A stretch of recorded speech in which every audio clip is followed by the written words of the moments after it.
Class start करते हुए हम सबसे पहले चेक कर लेते हैं कि हमारे पास गेस्ट पेपर में से कौन कौन से इंपॉर्टेंट क्वेश्चन है चैप्टर नंबर 5 और चैप्टर नंबर 6 में से। तो सबसे पहला क्वेश्चन है चैप्टर नंबर 5 में से, वो है टाइप्स ऑफ केमिकल बॉन्डिंग। तो इसको हम डिस्कस करेंगे। दो टाइप्स है मेजरली, एक तो कोवलेंट बॉन्ड और दूसरे है आयनिक बॉन्ड। तो आयनिक और कोवलेंट बॉन्ड की फॉर्मेशन एक्सप्लेन करेंगे हम इस केमिकल बॉन्डिंग वाले चैप्टर में। वो गेस्ट पेपर में भी इंपॉर्टेंट क्वेश्चन है, या तो आयनिक बॉन्ड में से आ जाता है या कोवलेंट बॉन्ड में से आ जाता है। कोवलेंट बॉन्ड के अंदर सिंगल, डबल और ट्रिपल कोवलेंट बॉन्ड की टाइप्स है, उस पर क्वेश्चन आ जाता है। Next is electrovalent covalent and coordinate covalent bond with example. ये तीन टाइप्स के बॉन्ड्स हैं, इनको एक्सप्लेन करना है एग्जांपल्स के साथ। पोलैरिटी को एक्सप्लेन करना है, properties of compounds and cross link. ये हमारे पास तीन टॉपिक्स हैं मेजर, जिसको हमने केमिकल बॉन्डिंग वाले टॉप चैप्टर स्टार्ट करते हैं। हम बुक की तरफ आते हैं, one by one her topic base पे जाते हैं। तो सबसे पहले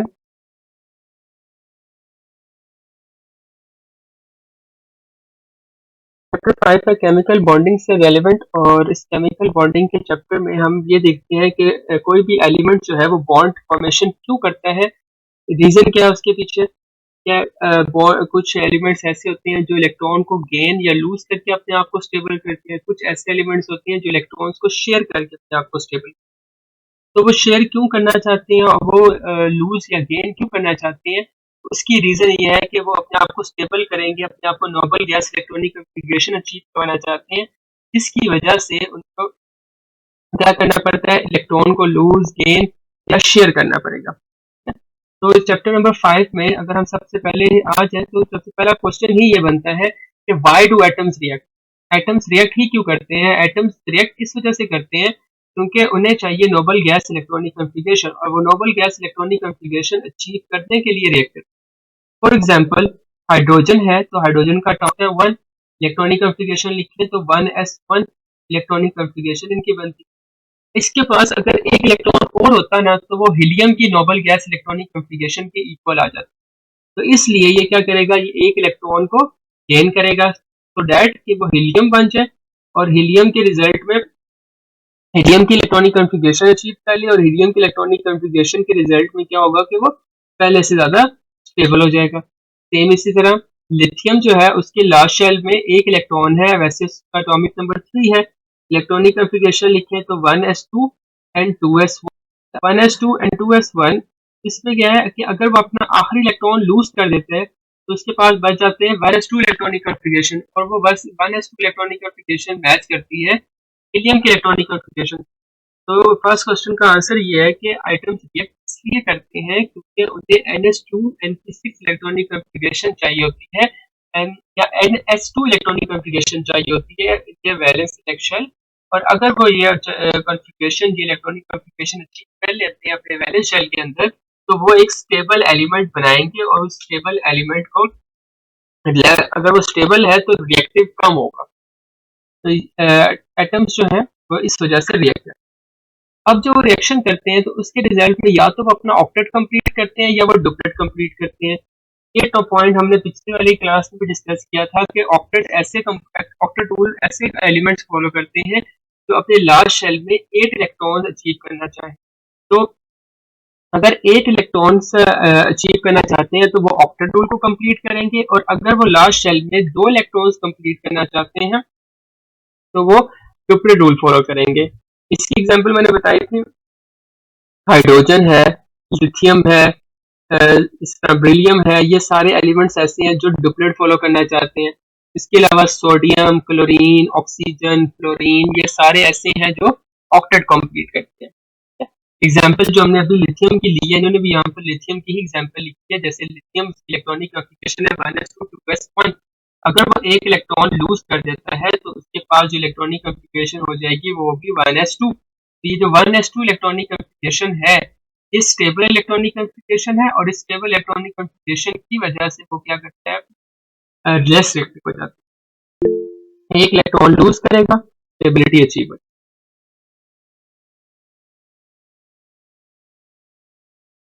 नेक्स्ट इज केमिकल बॉन्ड, जो हमारा पहला टॉपिक था गेस्ट पेपर में से भी। केमिकल बॉन्ड्स होते क्या है। केमिकल बॉन्ड्स ऐसे टाइप्स के बॉन्ड्स होते हैं, वो चीज़ है कि जब दो एलिमेंट्स आपस में रिएक्ट करते हैं तो वो आपस में बनाते हैं एक बॉन्ड। उन बॉन्ड को हम कहते हैं केमिकल बॉन्ड्स, और वो केमिकल बॉन्ड्स की दो टाइप्स हैं, एक है आयनिक बॉन्ड और दूसरा है कोवलेंट बॉन्ड। ये दोनों टॉपिक्स बहुत इंपॉर्टेंट है इसके स्ट्रक्चर्स के रिस्पेक्ट से भी, और थ्योरेटिकल वे में अगर कोई क्वेश्चन पूछा जाता है तो उसके रिस्पेक्ट से भी बहुत इंपॉर्टेंट है। सबसे पहले आयनिक बॉन्ड पर आते हैं। आयनिक बॉन्ड ऐसा टाइप ऑफ बॉन्ड है जो दो स्पीशीज के बीच में बनता है। उनमें से जो एक स्पीशी है वो पॉजिटिवली चार्ज होती है और दूसरी स्पीशी जो होती है वो नेगेटिवली चार्ज होती है। जो पॉजिटिवली चार्ज स्पीशी होती है उसे हम कहते हैं कैटाइन, और जो नेगेटिवली चार्ज स्पीशी होती है उसे हम कहते हैं एनाइन। तो चाहे एनाइन हो या कैटाइन हो, इन दोनों के बीच में ड्यू टू इलेक्ट्रोस्टैटिक हमें पता है कि ऑपोजिट चार्जेस क्या करते हैं, एक दूसरे को अट्रैक्ट करते हैं। तो अगर एक पॉजिटिव चार्ज है एक नेगेटिव चार्ज है तो इनके बीच में फोर्स ऑफ अट्रैक्शन एग्जिस्ट करेगी, और इस फोर्स ऑफ अट्रैक्शन की वजह से ये दोनों आपस में क्या बनाएंगे, बॉन्ड बनाएंगे। तो वही बॉन्ड क्या है, आयनिक बॉन्ड। तो आयनिक बॉन्ड दो ऑपोजिटली चार्ज स्पीशीज के बीच में बनता है, जिसमें से एक कैटाइन है और दूसरा एनाइन है। अगर ये फोर्स ऑफ अट्रैक्शन स्ट्रांग होगी तो आयनिक बॉन्ड स्ट्रांग होगा, ये फोर्स ऑफ अट्रैक्शन वीक होगी तो आयनिक बॉन्ड वीक। अब जब आयनिक बॉन्ड फॉर्मेशन कर रहे हैं तो हमें क्या चाहिए, हमें एक कैटाइन चाहिए और एक एनाइन चाहिए। कैटाइन कैसे बनता है, एनाइन कैसे बनता है, ये हम पहले पिछले वाले लेक्चर के अंदर डिस्कस कर चुके हैं कि जब कोई एलिमेंट अपने इलेक्ट्रॉन लूज करता है तो कैटाइन बनता है, और अगर कोई एलिमेंट अपने इलेक्ट्रॉन्स गेन करेगा तो वो एनाइन फॉर्मेशन करेगा।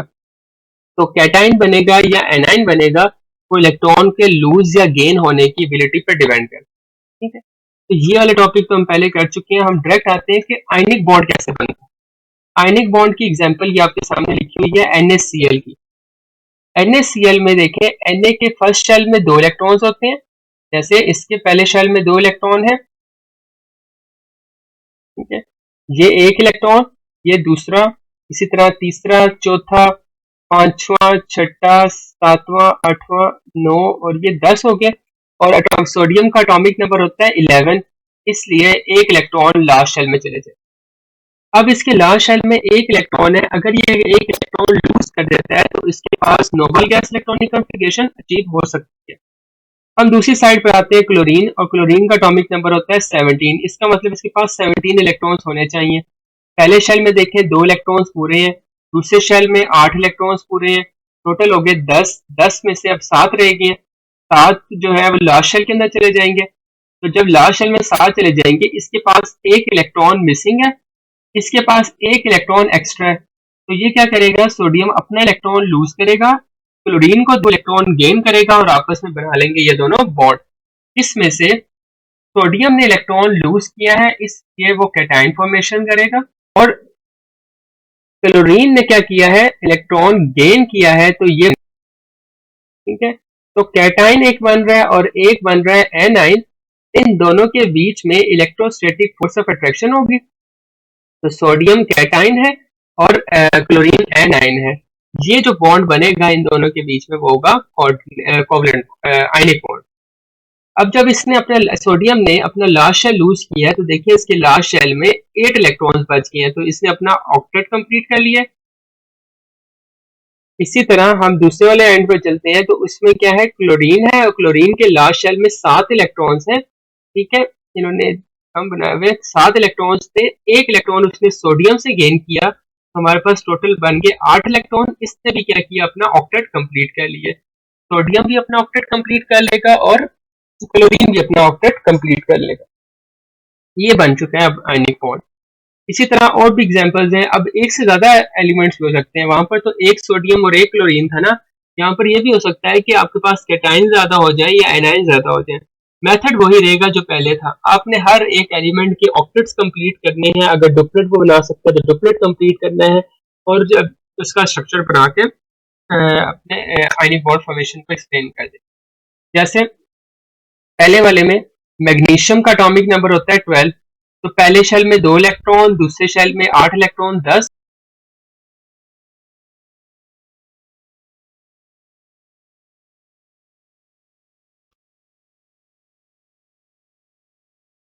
आखिरी शेल में जो है वो 2 इलेक्ट्रॉन्स बच जाएंगे, ठीक है। तो एक इलेक्ट्रॉन ऊपर लगा हुआ है ये वाला और एक इलेक्ट्रॉन नीचे बना हुआ है जी।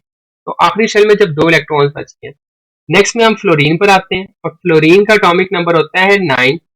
फ्लोरीन के एटॉमिक नंबर में पहले शेल में 2 इलेक्ट्रॉन्स, ठीक है, और दूसरे में आ जाएंगे 7, तो इनमें एक एक इलेक्ट्रॉन कम है, ठीक है। तो हमारे पास MgF2 बनाना था हमने।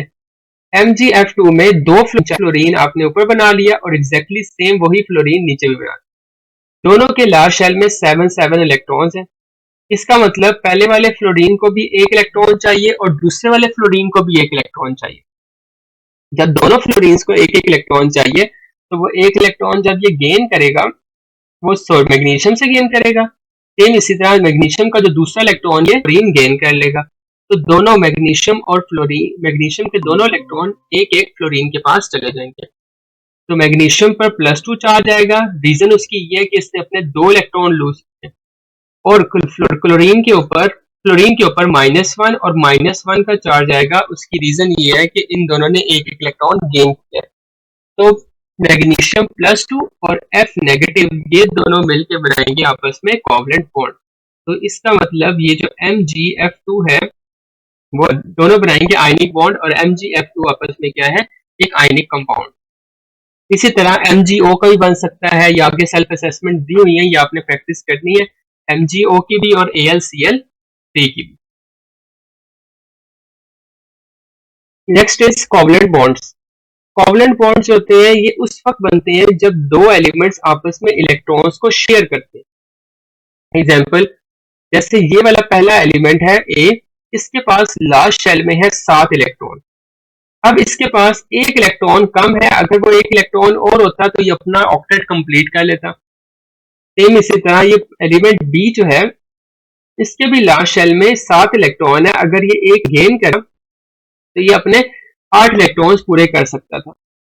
लेकिन अगर ये लूज कर देता है तो इसके 6 इलेक्ट्रॉन रह जाएंगे और अगर ये लूज कर देता है तो इसके 6 इलेक्ट्रॉन रह जाएंगे। तो इलेक्ट्रॉन्स जो है वो दोनों के बराबर करनी है, दोनों के 8-8 करने हैं। तो उसका मेथड ये है, उसके लिए मेथड ये है कि आपने एक इलेक्ट्रॉन ए का लेना है, एक इलेक्ट्रॉन बी देता है। जब दोनों अपने इलेक्ट्रॉन्स देते हैं तो वो दोनों इलेक्ट्रॉन शेयर हो जाते हैं।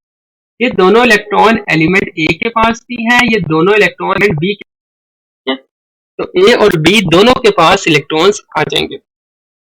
अगर हम फर्स्ट वाले को देखें एलिमेंट ए को, तो 1 2 3 4 5 6 तो ये बाहर वाले इलेक्ट्रॉन है और 2 इसने शेयर किए हुए हैं तो 8 पूरे हो गए, इसका भी ऑक्टेट कंप्लीट हो जाएगा। बी वाली साइड पर देखें तो 6 इलेक्ट्रॉन इसकी बाहर है, 2 ये 4 और ये 2 6, तो 2 वाले ये इसके साथ भी हैं और ये वाले दूसरे के साथ भी हैं। तो ये जो सेंटर में 2 इलेक्ट्रॉन्स है ये बी के भी हैं और ए के भी है, इसलिए दोनों के जो है वो ऑक्टेट कंप्लीट हो जाते हैं शेयरिंग करने।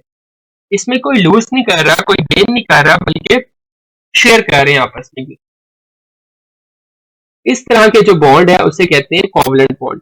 जैसे ए और बी का बॉन्ड है, ए आपस में ए जो है वो बी के साथ कोवलेंट बॉन्ड फॉर्मेशन कर रहे हैं, रिएक्ट कर रहे हैं, उसके रिजल्ट में ए और बी का एक सिंगल बॉन्ड बना है। जो डायग्राम ऊपर दी गई है उसके अकॉर्डिंग अगर वो एक इलेक्ट्रॉन पेयर अगर कितने एक इलेक्ट्रॉन पेयर डोनेट कर रहा है तो वो होगा सिंगल कोवलेंट बॉन्ड, तो एक सिंगल लाइन के साथ। अगर ये 2 इलेक्ट्रॉन पेयर डोनेट करते हैं तो इसे डबल कोवलेंट बॉन्ड कहते हैं, और जब ये 3 इलेक्ट्रॉन पेयर डोनेट करेंगे तो ये ट्रिपल कोवलेंट बॉन्ड होगा। अच्छा, जो ऐसे इलेक्ट्रॉन जैसे ये वाले, ये 2 और ये 3 जो किसी के साथ शेयर नहीं हो रहे, इन्हें हम कहते हैं लोन पेयर। लोन पेयर भी कहते हैं या अनशेयर्ड पेयर ऑफ इलेक्ट्रॉन्स भी कहते हैं। तो लोन पेयर या अनशेयर्ड पेयर ऑफ इलेक्ट्रॉन्स जो है वो भी हर एलिमेंट में भी मोस्टली हमें हो सकते हैं, और वो ऐसे होते हैं जो किसी के साथ शेयर नहीं हो रहे होते हैं। शेयर वो होते हैं जो सेंटर में आएंगे, जिन्होंने बॉन्ड फॉर्मेशन में हेल्प करनी। अगर कोई बॉन्ड ऐसा बन रहा है जो एक इलेक्ट्रॉन पेयर की डोनेशन से बन रहा है by sharing of 1 electron pair, it is called single covalent bond. अगर वो sharing of 2 by the sharing of 2 electron pairs, तो वो डबल कोवलेंट बॉन्ड होगा, और जब 3 इलेक्ट्रॉन पेयर शेयर्ड होंगे तो ट्रिपल कोवलेंट बॉन्ड। सिंगल की तो एग्जांपल हाइड्रोजन की बन सकती है, फ्लोरीन और क्लोरीन की बन सकती है। जैसे इस वाले में देखें कि हाइड्रोजन के लास्ट शेल में एक इलेक्ट्रॉन था, दूसरे हाइड्रोजन के भी लास्ट शेल में एक इलेक्ट्रॉन था। जब ये दोनों हाइड्रोजन आपस में बॉन्ड बनाएंगे तो वो ये शेयर करने से बॉन्ड बनाएंगे। तो एक हाइड्रोजन एक इलेक्ट्रॉन देगा, दूसरा हाइड्रोजन दूसरा इलेक्ट्रॉन देगा, और इन दोनों के बीच में बन जाएगा एक कोवलेंट बॉन्ड। तो हम इससे लिख सकते हैं कि H प्लस H जो है वो बनाएगा H single bond H। Next is fluorine. Fluorine के भी लास्ट शेल में 7 इलेक्ट्रॉन्स होते हैं, इसको एक इलेक्ट्रॉन चाहिए। दूसरे फ्लोरीन के पास भी लास्ट शेल में 7 इलेक्ट्रॉन होते हैं, इसे भी एक चाहिए। ये क्या करते हैं, अपने 2 इलेक्ट्रॉन्स एक एक कर दोनों अपने अपने एक एक इलेक्ट्रॉन शेयर कर लेते हैं। इससे क्या होता है कि ये 2 इलेक्ट्रॉन दोनों के पास होंगे। ये पहले फ्लोरीन के पास भी है और ये दूसरे फ्लोरीन के पास। ये तो थी सिंगल कोवलेंट बॉन्ड की एग्जांपल। नेक्स्ट हम चलते हैं डबल कोवलेंट बॉन्ड की एग्जांपल, और डबल कोवलेंट बॉन्ड की एग्जांपल में आता है ऑक्सीजन। ऑक्सीजन के लास्ट शेल में 6 इलेक्ट्रॉन है, दूसरे ऑक्सीजन के लास्ट शेल में भी 6 इलेक्ट्रॉन। अब इसको भी 2 इलेक्ट्रॉन चाहिए और दूसरे ऑक्सीजन को भी 2 इलेक्ट्रॉन चाहिए। तो जितने इलेक्ट्रॉन्स चाहिए होते हैं ना, उतने ही वो इलेक्ट्रॉन शेयर करते हैं। तो 2 इलेक्ट्रॉन एक ऑक्सीजन डोनेट करेगा, 2 इलेक्ट्रॉन दूसरा ऑक्सीजन डोनेट करेगा, तो इन दोनों के बीच में बन जाएगा डबल कोवलेंट बॉन्ड। सेम इसी तरह ट्रिपल कोवलेंट बॉन्ड में नाइट्रोजन के लास्ट शेल में 5 इलेक्ट्रॉन्स होते हैं, दूसरे नाइट्रोजन के लास्ट शेल में भी 5 इलेक्ट्रॉन्स होंगे। इसमें से आपके पास 3 इलेक्ट्रॉन चाहिए और दूसरे नाइट्रोजन को भी 3 इलेक्ट्रॉन चाहिए। तो जब इनको 3-3 इलेक्ट्रॉन चाहिए तो ये 3-3 इलेक्ट्रॉन शेयर भी करेंगे। तो सेंटर में क्या आ रहा है, ये देखें, सेंटर में 6 इलेक्ट्रॉन्स आ रहे हैं जो है वो डोनेट हो रहे हैं, शेयर हो रहे हैं। जब 3 इलेक्ट्रॉन पेयर शेयर होंगे तो वो बनाएगा ट्रिपल कोवलेंट। तो इसमें ट्रिपल कोवलेंट बॉन्ड बनता है, पहले डबल आया फिर ट्रिपल आया। और सिंगल में हाइड्रोजन की एग्जांपल या फ्लोरीन की एग्जांपल है डबल बाय ऑक्सीजन के साथ जो बॉन्ड बन रहे हैं, और ट्रिपल में नाइट्रोजन का नाइट्रोजन के साथ। अब इनके आंसर्स लिखने कैसे हैं। अगर सिर्फ आपसे पूछा जाए व्हाट इज आयनिक बॉन्ड, तो इसमें आपने या describe the formation of ionic bond, तो सबसे पहले आपने ये डेफिनेशन मेंशन करनी है जो आयनिक बॉन्ड की है। आयनिक बॉन्ड की डेफिनेशन के बाद आपने थोड़ा बहुत और डिटेल अगर आपने लिखनी है इसके साथ, तो इसके साथ एक पैराग्राफ मेंशन होता है, ये वाला, anions and cations have oppositely charge, ये साथ आप मेंशन कर सकते हैं, इसको एक्सटेंड करिए। फिर आपने एक कोई एग्जांपल लेनी है, जैसे सोडियम और क्लोरीन की एग्जांपल ले ले, और ये पूरी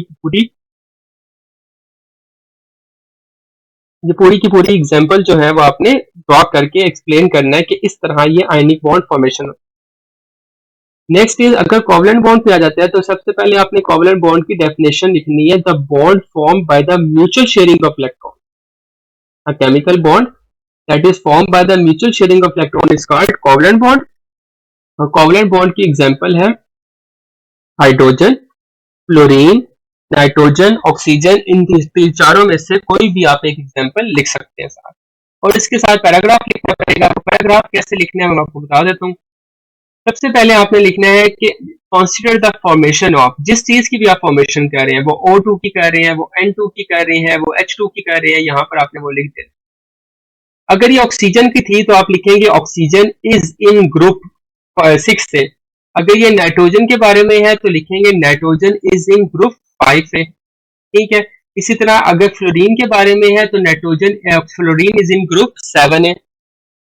next, so it has 6 electrons, so it has 5 electrons, so it has 7 electrons, जो भी आप यूज कर रहे हैं, फ्लोरीन कर रहे हैं, ऑक्सीजन कर रहे हैं या नाइट्रोजन कर रहे हैं। इट नीड्स, जैसे ऑक्सीजन के केस में 6 इलेक्ट्रॉन थे तो इसे 2 चाहिए थे। नाइट्रोजन के केस में अगर ये 5 होते तो इसे चाहिए होते 3। ठीक है। फ्लोरीन के केस में इसके पास 7 है तो इसे चाहिए 1। तो ये पैराग्राफ है, इसको आपने अपने अकॉर्डिंगली मॉडिफाई कर लें। अगर 2 इलेक्ट्रॉन्स चाहिए तो डबल कोवलेंट बॉन्ड बनाएगा, 3 इलेक्ट्रॉन्स पर ट्रिपल कोवलेंट बॉन्ड।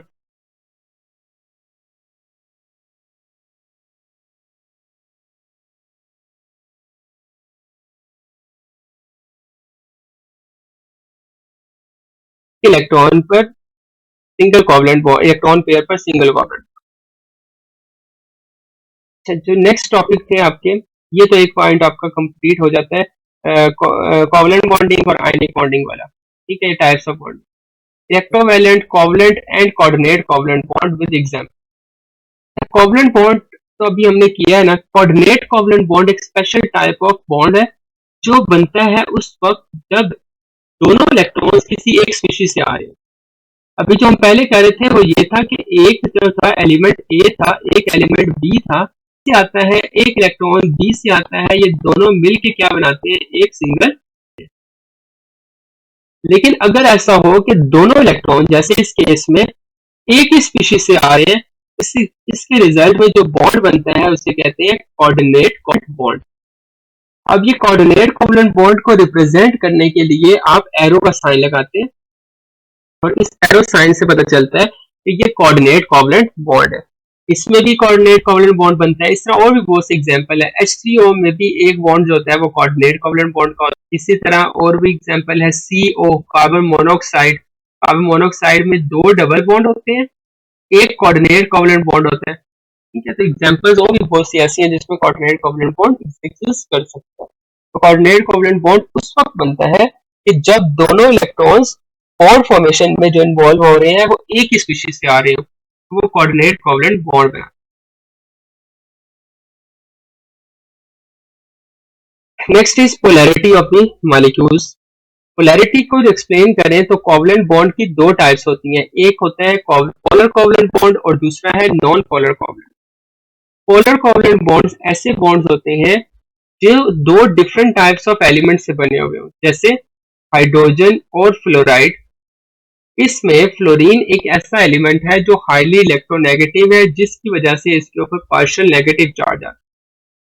हाइड्रोजन जो है वो इलेक्ट्रॉन डेफिशिएंट है, उस पर पॉजिटिव चार्ज आता है, पार्शियली पॉजिटिव। तो फ्लोरीन के ऊपर पार्शियल नेगेटिव चार्ज है, हाइड्रोजन के ऊपर पार्शियल पॉजिटिव चार्ज है। जब ये दोनों आपस में बॉन्ड बनाते हैं तो इनका बॉन्ड होता है इनका बॉन्ड होता है कोवलेंट बॉन्ड। और जब चार्जेस भी आ जाए तो उस कोवलेंट बॉन्ड को हम सिर्फ कोवलेंट बॉन्ड नहीं कहते बल्कि पोलर कोवलेंट बॉन्ड कहते हैं। ऐसे बॉन्ड जिनके ऊपर पॉजिटिव या नेगेटिव चार्जेस आ सकते हो, पार्शियल पॉजिटिव या पार्शियल नेगेटिव चार्जेस, उन चीज को हम कहते हैं कि ये क्या है, एक पोलर कोवलेंट बॉन्ड है। इसकी वजह ये कि उसमें जो बॉन्ड हो वो पोलर बॉन्ड, वो covalent bond. Next is non polar covalent bond. Non polar covalent bonds ऐसे बॉन्ड्स होते हैं जो दो सेम टाइप्स ऑफ एटम्स के बीच में बने, जैसे H और H। इस H और H के अंदर ना हाइड्रोजन, एक जितना हाइड्रोजन ये वाला इलेक्ट्रॉन अपनी तरफ अट्रैक्ट करेगा, उतना ही दूसरा हाइड्रोजन भी अपनी तरफ इलेक्ट्रॉन अट्रैक्ट करेगा। यहाँ पर जो नेक्स्ट एग्जांपल थी उसमें ऐसा नहीं था। एक हाइड्रोजन था जो इलेक्ट्रो पॉजिटिव था और दूसरा फ्लोरीन था जो इलेक्ट्रो नेगेटिव था। इन दोनों के बीच में डिफरेंस आता है पोलैरिटी का, कि अगर H और H जो है वो ज्वाइन हो रहे हैं आपस में तो वो नॉन पोलर कोवलेंट बॉन्ड बनाते हैं। और इसी तरह O और O जो है वो भी आपस में कंबाइन होते हैं तो नॉन पोलर बॉन्ड बनता है। नाइट्रोजन का नाइट्रोजन के साथ जो बॉन्ड होता है नॉन पोलर कोवलेंट बॉन्ड है। तो जब दो सेम टाइप ऑफ एटम के बीच में बॉन्ड बने तो वो नॉन पोलर कोवलेंट बॉन्ड होते हैं। और ऐसे जो डिफरेंट टाइप्स ऑफ एटम्स के बीच में बने उन्हें हम कहते हैं पोलर कोवलेंट। नेक्स्ट टॉपिक तो ये था, एग्जांपल्स आपके सामने मेंशन कर दिए काफी, इनमें से लिखना है और ये काफी इंपॉर्टेंट है, बोर्ड में काफी दफा आया हुआ है इस टॉपिक में से क्वेश्चन के पोलर और नॉन पोलर क्या है। आपको बहुत सी और एग्जांपल्स भी पूछी जा सकती हैं, जैसे HCl बताएं पोलर है या नॉन पोलर। तो आपको पता होना चाहिए कि क्लोरीन जो है वो एक इलेक्ट्रोनेगेटिव एलिमेंट है, जिसकी वजह से इस पर नेगेटिव चार्ज आएगा, साथ वाले पर पॉजिटिव आएगा, ये पोलर बॉन्ड हो जाएगा। ठीक है। वाटर का अगर पूछा जाए, वाटर क्या होता है, वाटर पोलर है ये नॉन है। वाटर आ गया, ऑक्सीजन इलेक्ट्रोनेगेटिव एलिमेंट है, जिसकी वजह से इसके ऊपर पार्शियल नेगेटिव और पार्शियल पॉजिटिव चार्ज आएंगे, और जिस पर पार्शियल नेगेटिव और पार्शियल पॉजिटिव चार्जेस आ जाए वो एक पोलर कोवलेंट बॉन्ड होता है। तो ये दोनों एग्जांपल जो भी मैंने बनाई है ये पोलर कोवलेंट बॉन्ड की। तो क्वेश्चन भी आ सकता है कि डेफिनेशन या डिफरेंस लिखें। तो क्वेश्चन ये भी आ सकता है कि आपने आइडेंटिफाई करना होगा कि कौन सा वाला बॉन्ड पोलर है और कौन सा non polar. Next is hydrogen bonding. Hydrogen bonding ये होता है कि अगर आपके पास कोई इलेक्ट्रोनेगेटिव एलिमेंट है और जो इलेक्ट्रोनेगेटिव एलिमेंट है वो है कौन से? ऑक्सीजन, नाइट्रोजन और एक है क्लोरीन। अगर ऑक्सीजन, नाइट्रोजन और फ्लोरीन क्या है आपस में बॉन्ड, अगर ये बॉन्ड बनाते हैं अपने लोन पेयर को यूज करके किसी दूसरे हाइड्रोजन के साथ, इलेक्ट्रॉन डेफिशिएंट हाइड्रोजन के साथ अगर ये बॉन्ड बनाते हैं, तो ये जो बॉन्ड होता है डॉटेड लाइन के साथ जो रिप्रेजेंट किया जाता है, तो डॉटेड लाइन बॉन्ड को कहते हैं हाइड्रोजन बॉन्ड। तो एक वाटर मॉलिक्यूल है, जो वाटर मॉलिक्यूल में ऑक्सीजन होता है वो एक इलेक्ट्रोनेगेटिव एलिमेंट है, जिसकी वजह से ऑक्सीजन पर आएगा पार्शियल नेगेटिव चार्ज। अब पार्शियल नेगेटिव आने की वजह से ये क्या करेगा, ये पॉजिटिव चार्जेस को अपनी तरफ अट्रैक्ट कर सकता है। तो जब वाटर का positive partial positive part oxygen के लोन पेयर के साथ इंटरेक्ट करता है, तो वो बनाता है एक बॉन्ड, और ये बॉन्ड है इंटरमॉलिक्यूलर बॉन्डिंग की एग्जांपल, और इसका नाम है हाइड्रोजन बॉन्डिंग। तो हाइड्रोजन बॉन्डिंग तीन तरह के एलिमेंट से हो सकती है, फ्लोरीन, नाइट्रोजन और इन तीनों में से कोई भी एक इलेक्ट्रोनेगेटिव एलिमेंट प्रेजेंट है तो वो बॉन्ड बना सकता है विद हाइड्रोजन, और वो जो हाइड्रोजन बॉन्ड बनेगा उसे हम हाइड्रोजन बॉन्डिंग।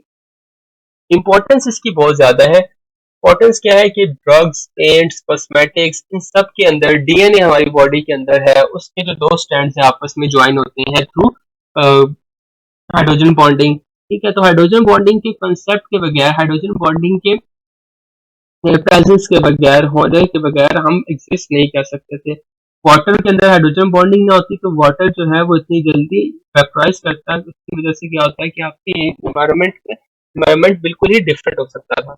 तो हाइड्रोजन बॉन्डिंग की बहुत इंपॉर्टेंस है। ड्रग्स, पेन्स, डाइज, पॉर्निशेस, ये सारी क्यों दीवार वगैरह के साथ चिपक जाती हैं?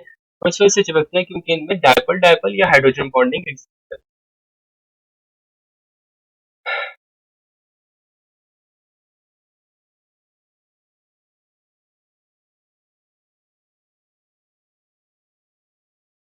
Next is different types of compounds हैं।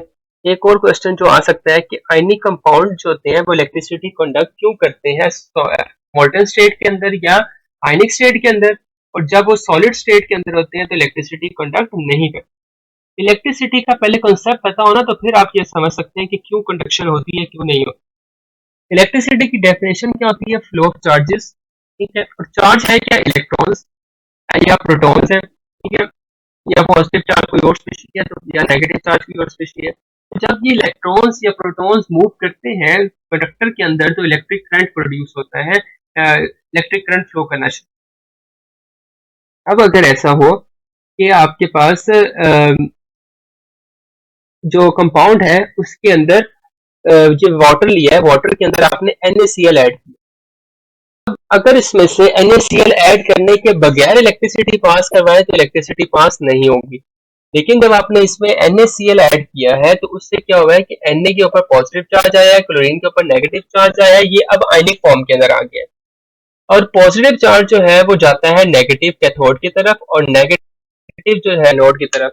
तो जैसे ही हमने NaCl ऐड किया तो उससे क्या हुआ है, चार्जेस फ्लो करना शुरू कर दिए। तो अगर इलेक्ट्रिसिटी ट्रांसफर करनी थी एक पॉइंट से दूसरे पॉइंट के पर एनोड से कैथोड की तरफ थ्रू द सॉल्यूशन, तो अब वो आयंस की मोशन की वजह से ट्रांसफर हो रही है, क्योंकि फ्लो ऑफ चार्जेस ही तो इलेक्ट्रिसिटी है। तो अगर वो आयनिक फॉर्म के अंदर कोई आयनिक कंपाउंड ले और इसको आयंस में डिसॉल्व करें, उससे इलेक्ट्रिसिटी भी फ्लो हो सकती है। तो क्वेश्चन आंसर ये बनता है कि जैस electricity can pass through crystalline solids या आयनिक सॉलिड्स। रीजन क्या है कि जब वो वाटर में डिसॉल्व होते हैं तो आयंस में डिसोसिएट कर जाते हैं, और आयंस में जब ये कन्वर्ट होते हैं तो वो आयंस फ्रीली इलेक्ट्रॉन्स मूव करवा सकते हैं, फ्रीली करंट को मूव करवा सकते हैं। ये एक शॉर्ट क्वेश्चन सा आ जाता है कि अगर वो मोल्टन स्टेट में होगा तो वो आयनिक होगा, सॉलिड स्टेट में वो आयनिक नहीं होगा।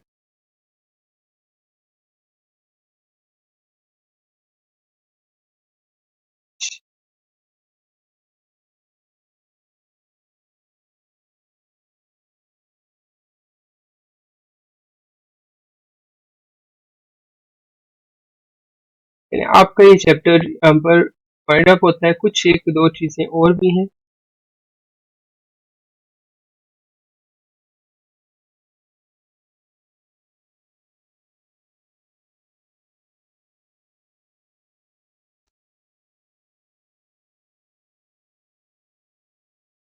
चैप्टर वाइंड अप होता है। अब इसमें कुछ चीज़ें और भी हैं जो इसमें से शायद नहीं हो सकती। प्रॉपर्टीज ऑफ कंपाउंड्स क्या हैं?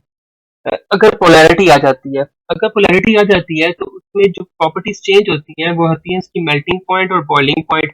जैसे अगर कोई सब्सटेंस ऐसा है, फॉर एग्जांपल ले लेते हैं हम, हमारे पास एक कंपाउंड है HCl, ठीक है, और एक है हमारे पास F2 या Cl2।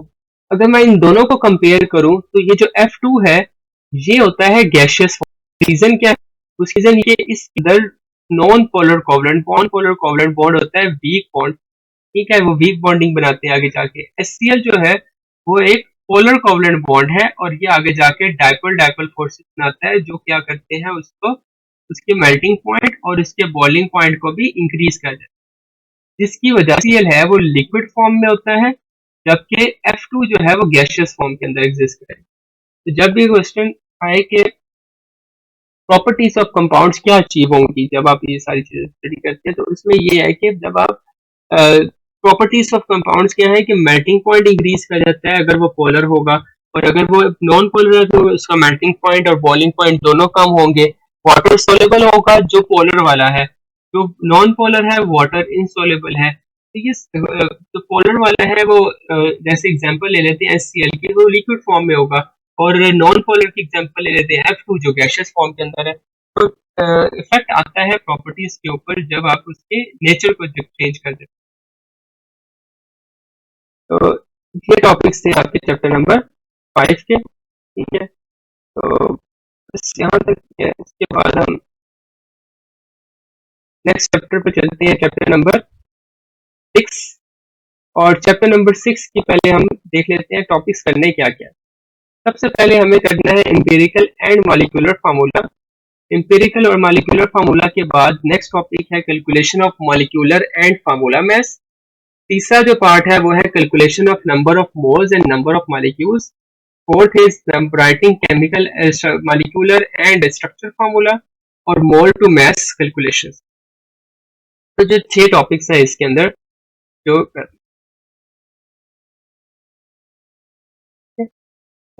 अब हम चलते हैं टॉपिक के ऊपर, और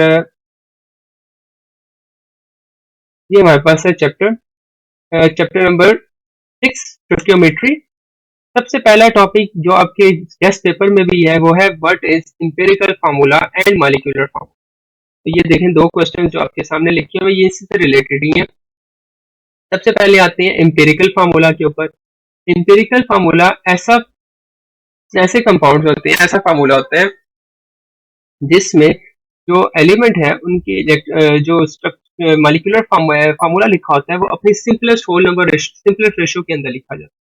जैसे C6H6 बेंजीन का फार्मूला है, लेकिन ये जो फार्मूला है ये उसका मॉलिक्यूलर फार्मूला है।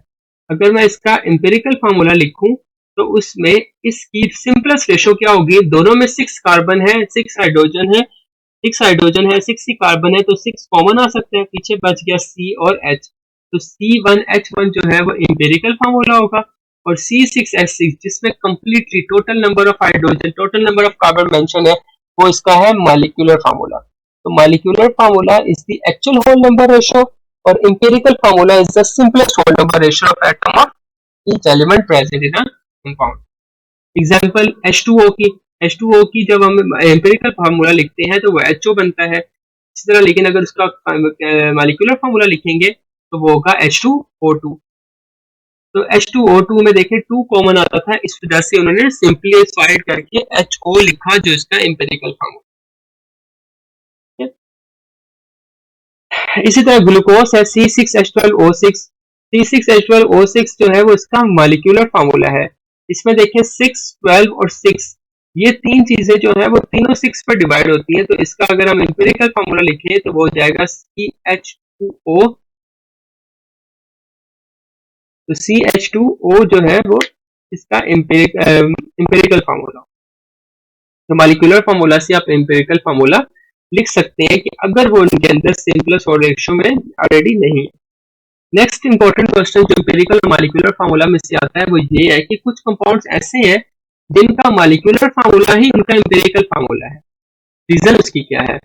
रीजन उसकी ये है, जैसे वाटर है, वाटर तो ऑलरेडी अपनी सिंपलेस्ट फॉर्म में है, उसके पास दो ऑक्सीजन है, दो हाइड्रोजन है, एक ऑक्सीजन है, ठीक है। तो दो हाइड्रोजन और एक ऑक्सीजन से कम और हम सॉल्व नहीं कर सकते, इसलिए यही इसका एम्पिरिकल फार्मूला है, यही इसका क्या है, मॉलिक्यूलर फार्मूला है। तो एम्पिरिकल फार्मूला और मॉलिक्यूलर फार्मूला दोनों जब सेम हो जाते हैं, वो इस वजह से होते हैं क्योंकि एलिमेंट्स क्या है वो अपने ऑलरेडी सिंपलेस्ट फॉर्म के अंदर है, इससे छोटे वो हो नहीं सकते, इससे और सिंप्लीफाई हम उससे कर नहीं सकते, इसलिए ये जो एलिमेंट्स हैं ये अपने ऑलरेडी सिंपलेस्ट फॉर्म के अंदर है। यही रीजन है जिसकी वजह से इनका एम्पिरिकल फार्मूला और इनका मॉलिक्यूलर फार्मूला दोनों सेम है, ठीक है। ये सेल्फ असेसमेंट का वैसे क्वेश्चन है, बुक के अंदर लिखा भी। तो पहला पार्ट हमारा कंप्लीट हो जाता है स्टोइकियोमेट्री वाले टॉपिक में से।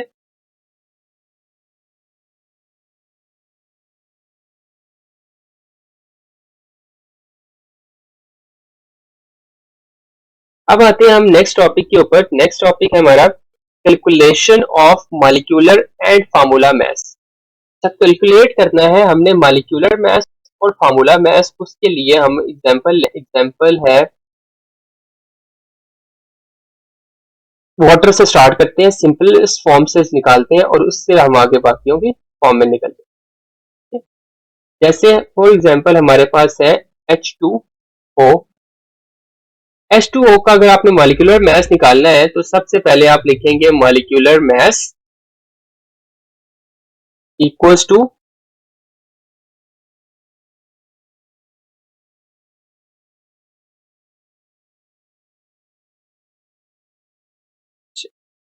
एक हमारे पास है मॉलिक्यूलर मास। मॉलिक्यूलर मास लिखेंगे, किसका लिखना है, वाटर का।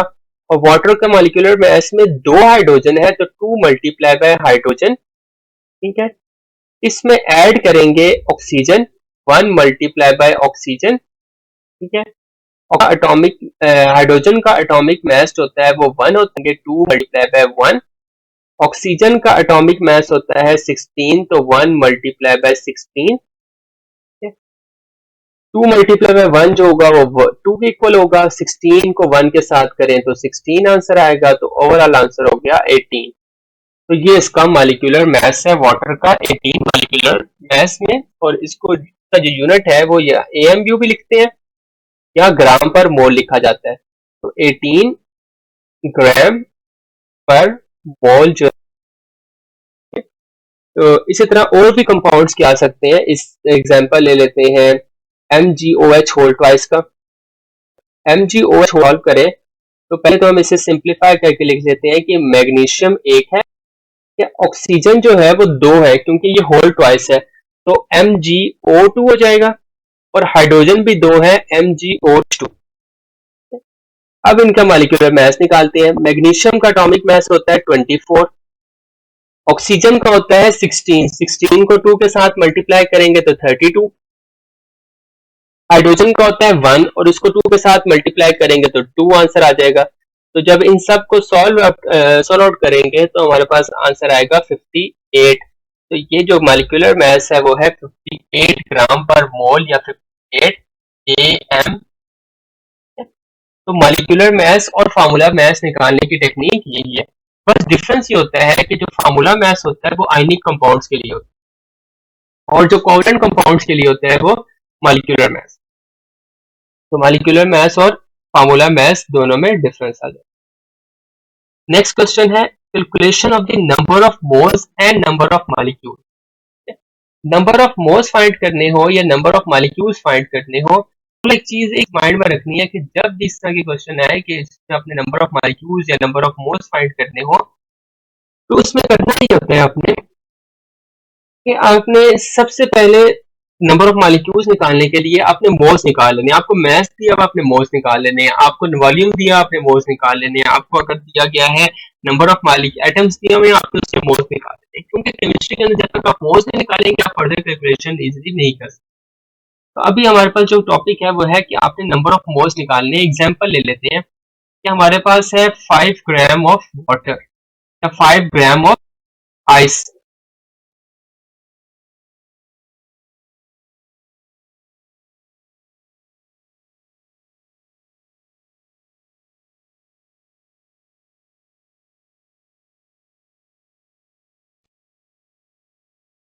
उस 5 ग्राम आइस के लिए जो मोल्स निकलेंगे, मोल्स का फार्मूला पता होना चाहिए। मोल्स का फार्मूला होता है mass divided by molecular mass. हमें पता है कि जो आइस है वो वाटर से बनी होती है, तो जो हमने मॉलिक्यूलर मास यूज करना है वो वाटर का यूज करना है। तो 5 ग्राम्स डिवाइडेड मॉलिक्यूलर मास है 18, तो 5 डिवाइडेड बाय 18 जो आंसर आएगा वो इसके मोल्स होंगे। निकालने का ये मेथड है। अब मुझे अगले पार्ट में क्या करना है, इसी मोल से अगर आपके पास मोल्स आ जाए तो आप नंबर ऑफ मॉलिक्यूल्स निकाल सकते हैं। तो क्वेश्चन में पूछा जाता है कि फाइंड करें number of molecules of 5 gram of ice. तो यहां पर आपने फार्मूला लिखना था नंबर ऑफ मॉलिक्यूल्स,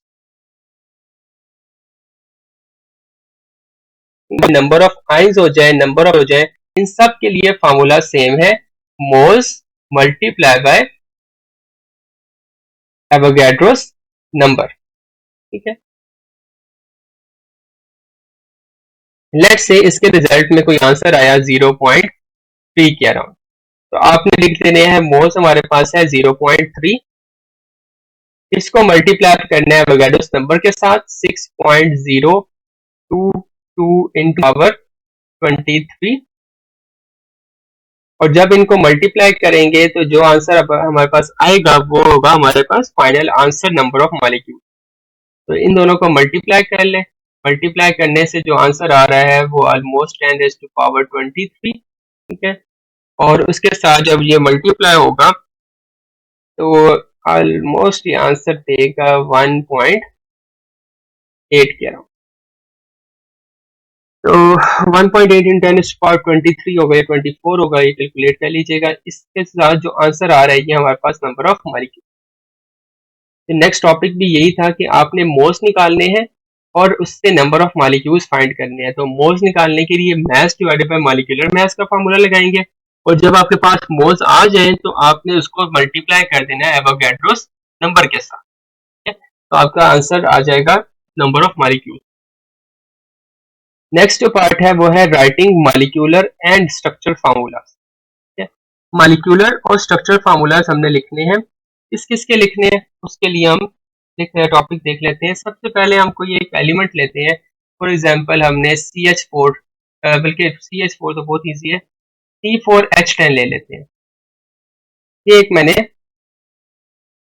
कोई कंपाउंड लिया है। अब इसका क्या करना है, आपने स्ट्रक्चर फार्मूला लिखना है और इसका मॉलिक्यूलर फार्मूला लिखना। मॉलिक्यूलर फार्मूला तो यही है जो आपके सामने लिखा हुआ है। इसका स्ट्रक्चर फार्मूला क्या होगा, स्ट्रक्चर फार्मूला के लिए आपने जैसे 4 कार्बन है ना, तो 4 कार्बन को आपने एक स्ट्रेट लाइन के अंदर आपस में अटैच करवा लो। ठीक है, जब ये स्ट्रेट लाइन में आपस में अटैच होंगे तो ये 4 कार्बन थे, हर कार्बन 4-4 बॉन्ड बना सकते। जो पहला वाला कार्बन था उसने एक बॉन्ड अभी तो ऑलरेडी बनाया हुआ है, इसके पास कम है तो 3 बॉन्ड्स कम है, तो हम 3 बॉन्ड खुद बना देंगे ये वाले। इसी तरह अगले वाले पर आए तो इसने 2 बॉन्ड्स ऑलरेडी बनाए हुए हैं, 2 बॉन्ड मिसिंग थे, वो 2 बॉन्ड हमने लगा दिए। उससे अगला वाला जो कार्बन है,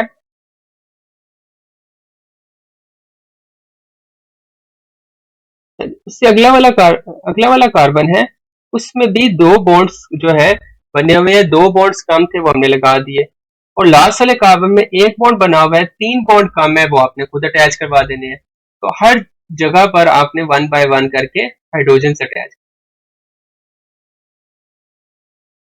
ये बन जाएगा इसका structure formula.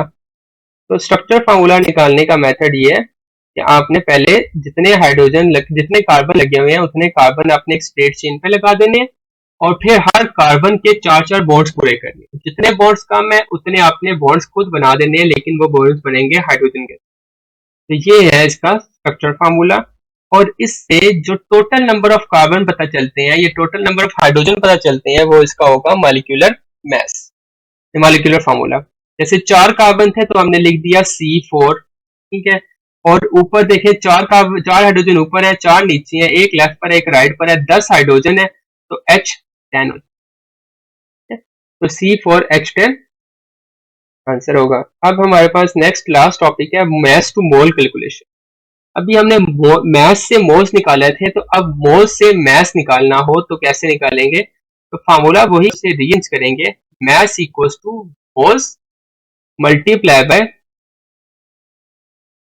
Molar mass। Math को मोलर mass के साथ आपने मल्टीप्लाई करना। फॉर एग्जाम्पल हमारे पास है 40 हमारे पास है 2 मोल्स ऑफ CO2। CO2 के 2 मोल्स हैं। CO2 के 2 मोल्स के लिए फार्मूले में हमें मोल्स की वैल्यू पता है, तो मोल्स की जगह मोल्स की वैल्यू लगा दे, मल्टीप्लाई। कार्बन डाइऑक्साइड का मॉलिक्यूलर मास निकालना पड़ेगा, वो कैसे निकलेगा? कार्बन का एटॉमिक मास होता है 12, ऑक्सीजन का 16 होता है, तो 16 को 2 के साथ मल्टीप्लाई करेंगे तो 32 आ जाएगा। तो मल्टीप्लाई कर लेते हैं,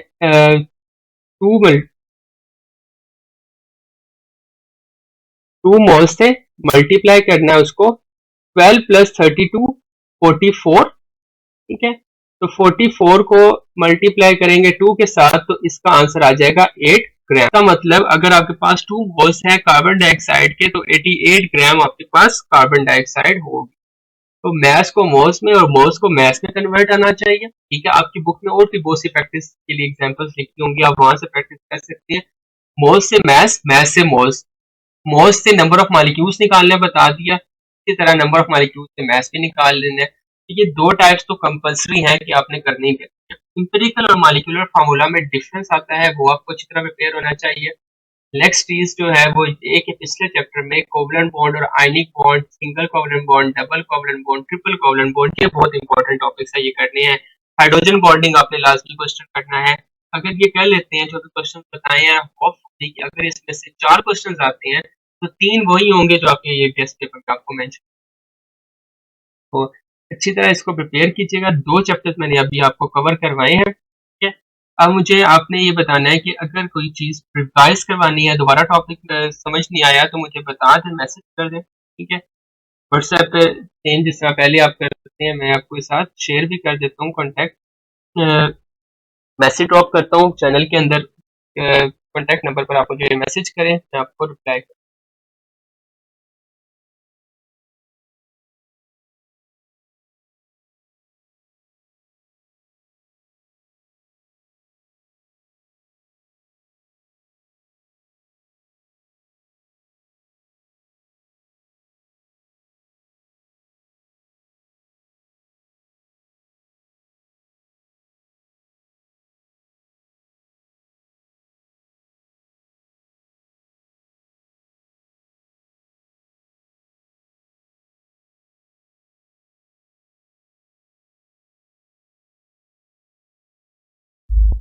तो अभी तक हम ऐसे ना टेस्ट पेपर में आपके सामने शेयर करता हूँ। 6 चैप्टर्स हम कर चुके हैं और 6 चैप्टर्स में हमने हर तरह के गेस्ट पेपर से रिलेटेड क्वेश्चन जो है वो एक्सप्लेन किए हैं, और एक लास्ट चैप्टर हमने बायोकेमिस्ट्री वाला किया है। अगर ये 7 चैप्टर्स अभी तक हम कवर कर चुके हैं। हाँ, तो ट्राई करूंगा कि बाकी बुक्स के जो चैप्टर रह गए हैं वो भी आपको कंप्लीट करवा दूं।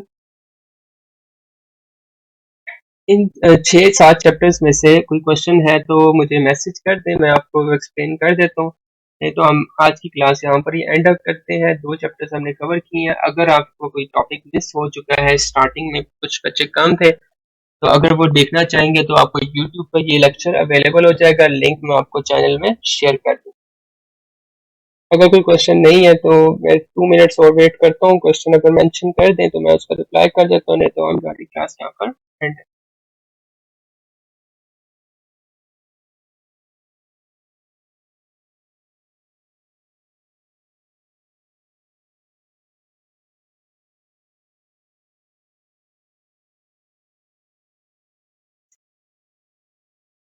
कोई क्वेश्चन नहीं है तो हम इस क्लास को एंड करते हैं यहाँ पर।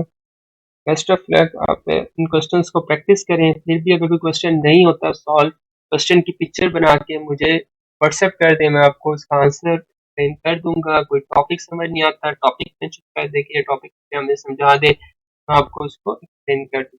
प्रैक्टिस कीजिएगा लाजमी। चैप्टर नंबर 6 के क्वेश्चन